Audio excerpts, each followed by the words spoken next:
Hello everyone.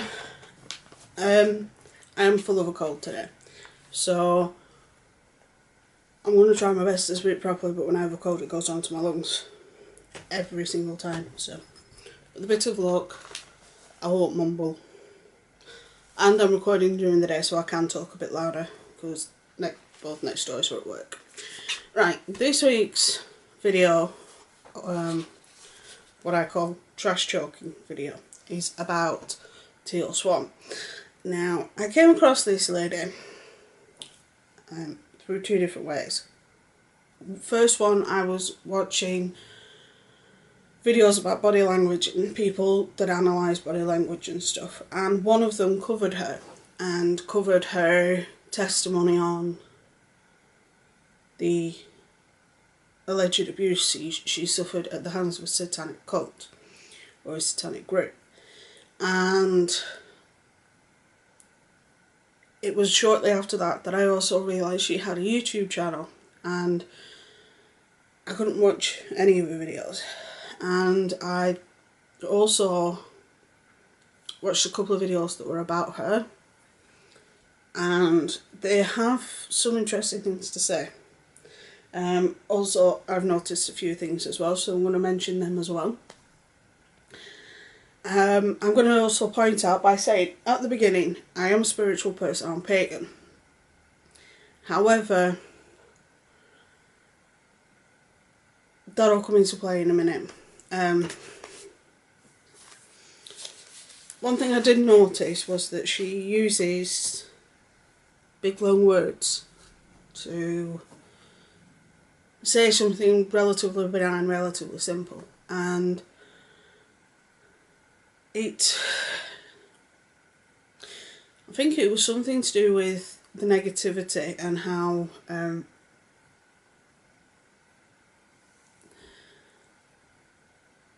it's to do. If I can find the actual section, the actual bit, I'll pop it in here. But it was like she was using words that don't normally go together, and you sat there thinking, what? Like I said, I'm pagan and I'm a spiritual person, but she was going on about vibrations and negativity and things like that, and it's like, also lots of the things she says, especially around illnesses and the such, is very, very reminiscent of Joy. Now, whether Joy is a subscriber of hers or she's a subscriber of Joy's or what, I don't know, but the rhetoric seems very similar that the two have with relation to negativity and illness and things like that. She likes to use complicated phrases that don't actually mean anything. It's just a collection of words that sound good together but don't technically mean anything. Like I said, and this is not unique to her. There's a huge group that actually believe the same, along similar lines. And she actually plagiarises some of the stuff from another thing. There's a video, I can't spell her name, I'll pop it underneath that I'll put up above, and she goes more into the whole plagiarism where she stole almost word for word a video and a post from one person to another, and it was shocking because she's not been spotted for this. Obviously her channel is a lot bigger than the channel that I saw, but still, she really does. And a lot of the time it's like, oh. She's known as the giggling guru, and this worries me because she's saying things that quite a lot of people believe in, hence why, how many subscribers has she got? She has 396,000 subscribers, so she has a lot of subscribers, but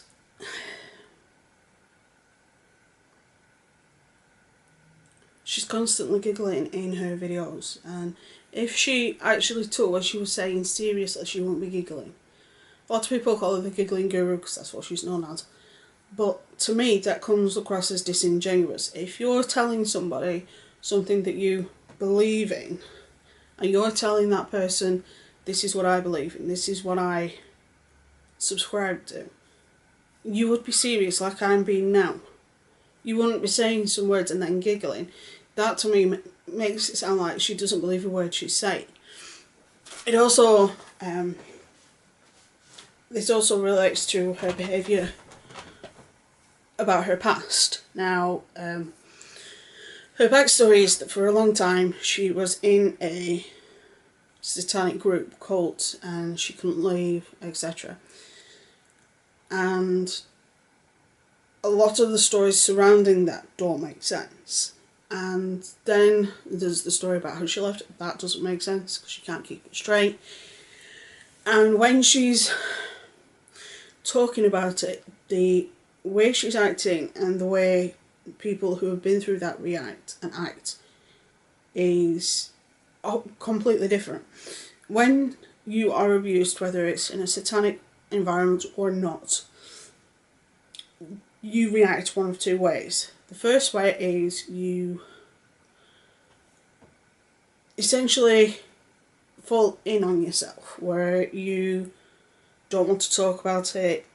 As soon as somebody brings it up, you start panicking, you start reliving the pain that you were going through at that time. Now, the other way is you separate yourself from it and you tell it like it's a story. But when you tell it to people, you look them in the eye. When you tell it to people, you know what you're saying. You don't have to think about anything. When you say it, you don't, it comes out as it would if I was telling a story about going to the shop the other day. You know what I mean? And when she's telling this story, when she's been interviewed about it, and she's telling the story about it, she's giggling at the wrong times, and she's doing very specific tells that give you a hint that she's not telling the truth. Now, the interview I am talking about, like it was covered by, there's two body language channels that I watch. One which is called The Dialogue, and the other one which is called Bamboy's Speech Analysis or something. And I think it was The Dialogue that did it. When I upload this video, I will pop the video up in the iCard because she goes more in depth into it, and she's actually trained in it, I think. But I don't believe her. I've known, as I've mentioned in previous videos, I know people that have been abused in almost every way possible, and when they talk about it, they don't laugh. They either start a panic attack or their emotions are switched off. They don't laugh, they don't giggle. And she does, and she does it in the way, in places that really do have me concerned. Very much so. Right, so she's been, and also to me, the fact that she's involving herself in this new age movement and subscribing to the whole vibrations and how you can do this, that and the other with your own body, etc., is poisoning to me the new age movement. Now, the thing is, a lot of people say that paganism and being a witch and all that is new age, when in actual fact it's the oldest religion on the planet. However, there are set groups which Teal seems to be a part of that are going, in my opinion, too far. And while I say she's allowed to believe what she wants to believe, she can say what she wants, she can do what she wants, that's fine. However, especially looking at how many subscribers she has, and the fact that she, to me, sounds so disingenuous and so like she's taking the piss, it worries me. Now, unless somebody can prove to me that all this happened, unless somebody can give me undisputable proof that she was involved in a cult, then fine. But the evidence I have available to me currently, her whole bike story is bull, in my opinion. Her accounts of abuse that she suffered at the hands of this satanic group are inconsistent. The investigation is a cold case. The police have found nothing with regards to this. And this is according to her, it involves sex trafficking, kidnapping and murder. But yet the police have found nothing about it. Now, some might say, yeah, but it might be a cover-up, yeah, but it might be this, yeah, but it might be that. If it was a cover-up, then why is she still alive? If you believe in the whole conspiracy theories, if she was saying things that she's saying and they were true, then it would mean that they didn't want her to escape. And if that was true, as soon as she started speaking and as soon as anybody knew where she was going to be at any given time, then she would have been killed. If it's a conspiracy theory that involves police, then she would have been killed at that point, because if the police are in on it, then why are they going to let her tell the story to thousands and thousands of people?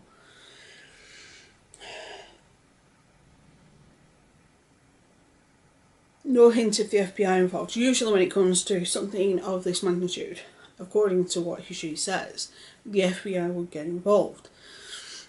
Because obviously they're more equipped to deal with complex investigations. There's none of that.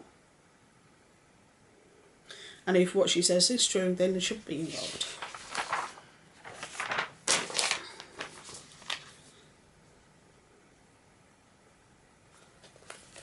Also, this doesn't make sense. She claims to have escaped her abuser by simply driving away. Apparently they were out in the forest and he said or did something. She turned around, ran away, and then where she came out of the forest, her car just happened to be there, and then she drove away. Now, first of all, if her captor had driven her there, why is somebody else driving a car there? That makes no sense. And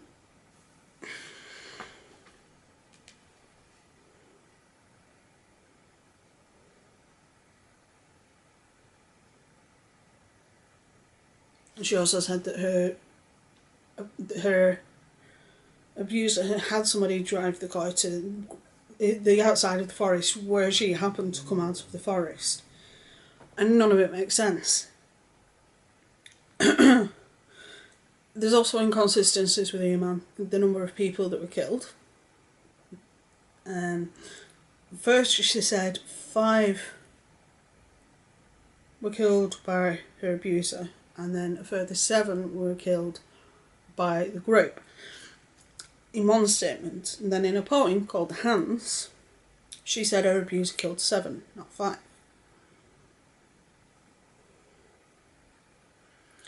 She claims to be a victim from between 6 and 19.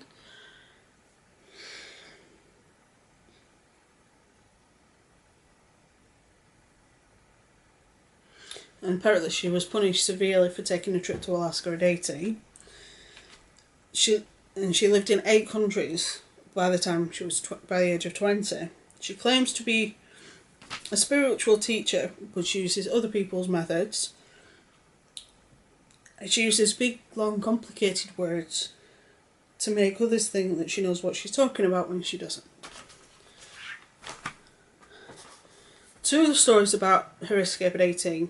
One, she was drugged. The other, she wasn't. She just used a trail. There was 2 stories about her escape to Blake's house, but Blake's apparently a friend of hers. She didn't want to be there and was hiding. none of it made sense to Blake. She was bleeding, and he told her she wasn't going home after she came clean to apparently what was going on. A few other things made no sense. She was sewn into a corpse and left it for hours, when that's not physically possible. The only part of a corpse that you could actually get into would be from about here to your pelvis. And unless you are under the age of 1 year old, that's not going to happen. Even under the age of 1 year old, that's a struggle. Because there's a reason why people give birth at 40 weeks, because if the baby gets any bigger, it won't come out. And also, it would squash all the internal organs of the mother. Because there's only so much room. And for a 6-year-old to be sewn inside a dead body makes no sense whatsoever. At all. She was abused.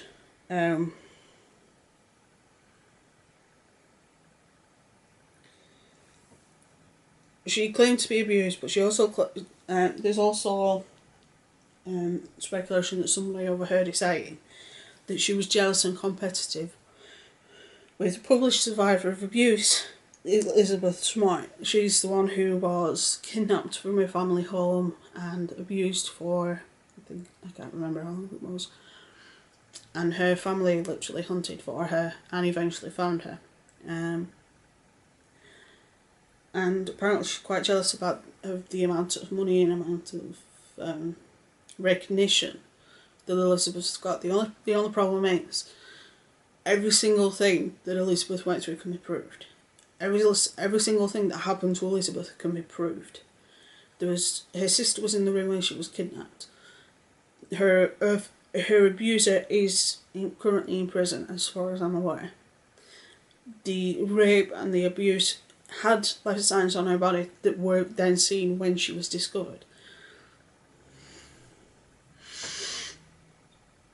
She says she was isolated and controlled by her abuser, but was provided with a car at 19 that she used to escape. She was tortured for 13 years, yet wrote her abuser a loving letter after her escape. She also claims to have witnessed the abuse of many children. Now, the only problem is when she's talking about the abuse that she's witnessed for the children, she's laughing and she's smiling. Now, to me, if I witness the abuse of a child, first of all, that child won't be in that house anymore. And secondly, if I was retelling the story, I wouldn't be smiling or laughing. There was no evidence of any criminal activity ever found around her childhood. She says she's highly sensitive and easily triggered, yet she laughs and smirks while talking about graphic abuse.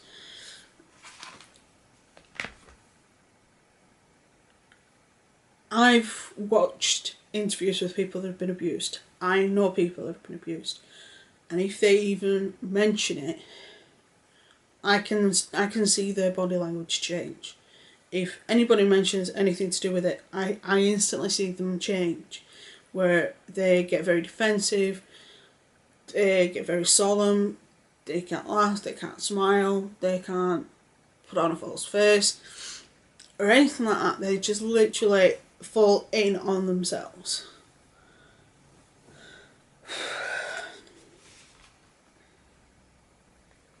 Oh, this is a bit of a side note, but it's worth mentioning. She claims to have posed for Playboy, but there's no evidence that she did. I can't find any. If anybody can, I'd love to know about it, but I can't find it. And yeah.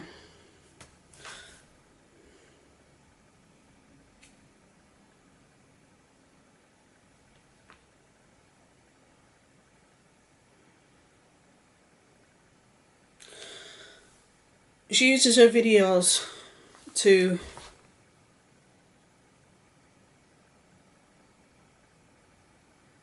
talk about personal issues without thinking about the people that she's talking to. When you've been abused and you find somebody else that you think has been abused and you start watching them and they're telling you that to heal you need to do this and to get through it you need to do this, unless they're a psychiatrist, they know jack shit.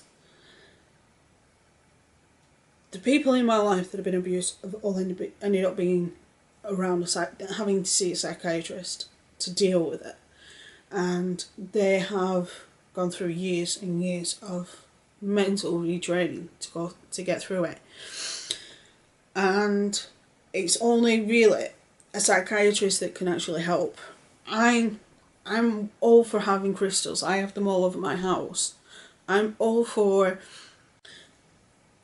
using meditation and things like this, as I've said before when I've been talking about joy. But if you think that meditation and crystals is going to heal years of abuse, you've got another thing coming. To heal from abuse, you need to essentially rewire your brain, where when somebody says a word that would normally trigger you, you need to retrain your brain not to get triggered by that word. And listening to somebody like Teal or Joy or anybody that claims that these type of things work for everything, including cancer, which it doesn't, then it's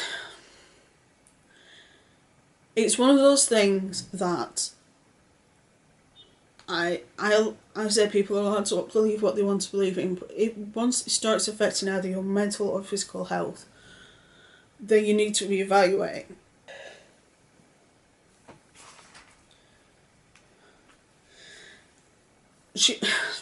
This one is one that shocked me. I have a previous video on this topic, well, sort of. It's on part. It's got something to do with this topic, but no. She seems very sympathetic of cult leader Jim Jones, who is responsible for the death of over 800 people in Ghana.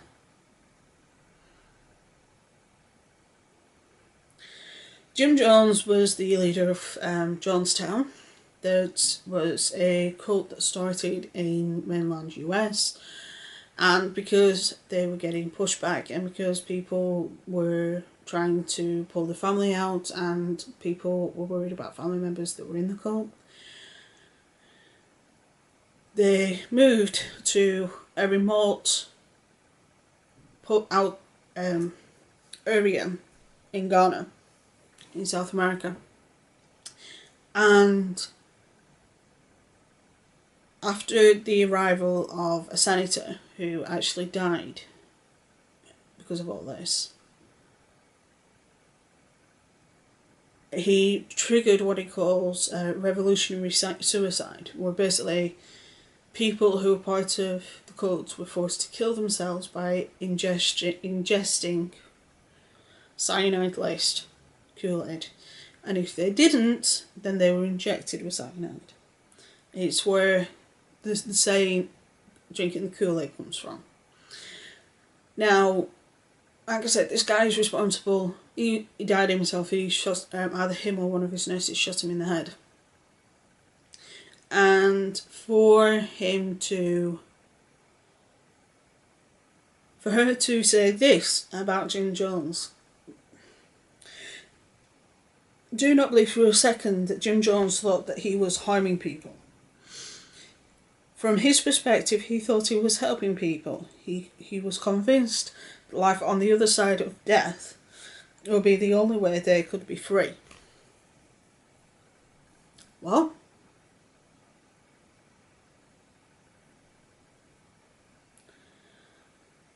I've listened to some of the audios of when people were dying, and people were saying, I don't want to die, I don't want to die. And they were saying, no, I don't want to do it, I don't want to do it, I don't want to do it. But he forced them to. And that to me is enraging, because he was in charge of over 800 people. And he triggered an event that cost the lives of over 800 people. And if that had happened in the mainland US, then the body recovery would have been a hell of a lot quicker. There might have even been lives that could have been saved. But no, he left the US because he didn't like the way people were being around him and how he was treating the people that believed in him, and he just kept getting pushback after pushback, and he eventually got to the point where he was like, right, we have to leave the country. So he left the country. That didn't help. So he said, right, everybody, it's time to die. There are some survivors, including one of his sons, and one of his adopted sons, but the fact that she's sympathetic to a prick like that, I'm sorry, but no. It's also worth mentioning that Jim Jones was perpetually high on narcotics. It was cocaine. He was that high that his liver was in bad shape. He was slurring his speech. He wore sunglasses because his eyes were off. There was just a lot that either Teal knows and she doesn't even think about, or something like the fact that she tries to say that somebody like Jim Jones is not a bad guy. It scares the shit out of me. He also wasn't harming people, but yet when somebody had a job, they had to give all the money to the church, and then he gave them an allowance and gave them food, shelter, etc. He would also say to people, if you want me to have sex with you, I would, and it didn't matter if they were a male or a female. He also used it for idolization and loyalty, control, manipulation, and so many other things. Cult leader does things that only benefits them, not his followers. He does it in a way where it seems like he's benefiting his followers, but he isn't. She's, like I said, one of the videos I'll link you to is a young lad. He goes through point by point. And I think it was him. And he goes more in depth than I do. I think it was the video was nearly an hour long. But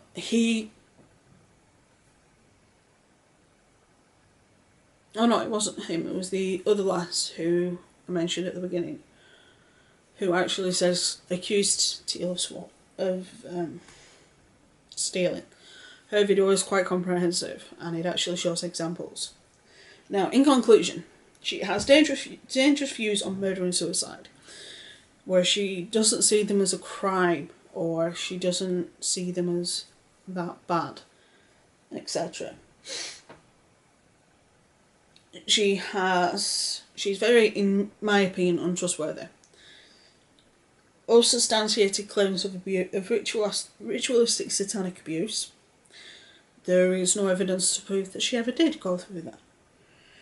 Minimalisation of other people's crime, Jim Jones. Inconsistent issues with her history, very much so.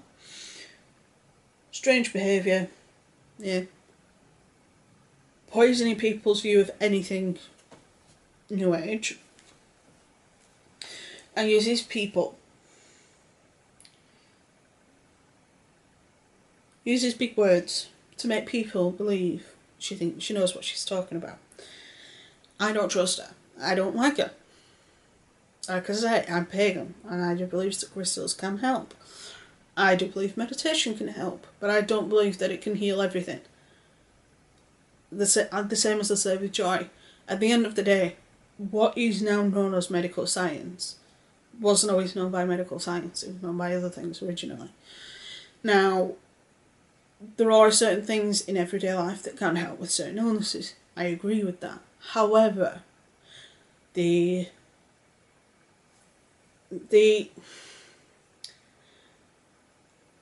level of the good things in things like garlic or coconut oil, etc., is so minimal compared to other things that are grown, made in a lab, that we have medical science for a reason. And like I said, I don't like her, don't trust her, don't think she's telling the truth on a lot of what she says. And if she is, then she really needs help.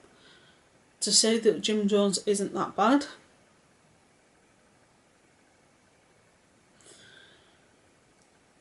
no, he's just one of the worst cult leaders ever to exist.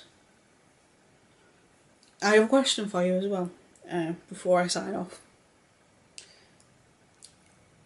And I'm going to leave this up in a poll up above. Do you think that Teal is worse than Joy or not? Bear in mind, Joy has, I don't know, 50,000 subscribers, and Teal has 396,000 subscribers. Which one's worse? So, I don't like this woman at all. I really don't like her. Right. With that being said, I haven't decided what I'm doing for Friday's video yet. I'm probably going to research that now while I might have written down an idea. So, yeah, got an idea, but that one's going to get demonetised anyway. So, anyway, with that being said, if you have any ideas for weekend videos, pop them down below as well, and I'll see what I can do. Bear in mind I do have stupid food allergies as well, so it's worth remembering that. Anyway, stay safe, be good, have fun, and I will see you on Friday.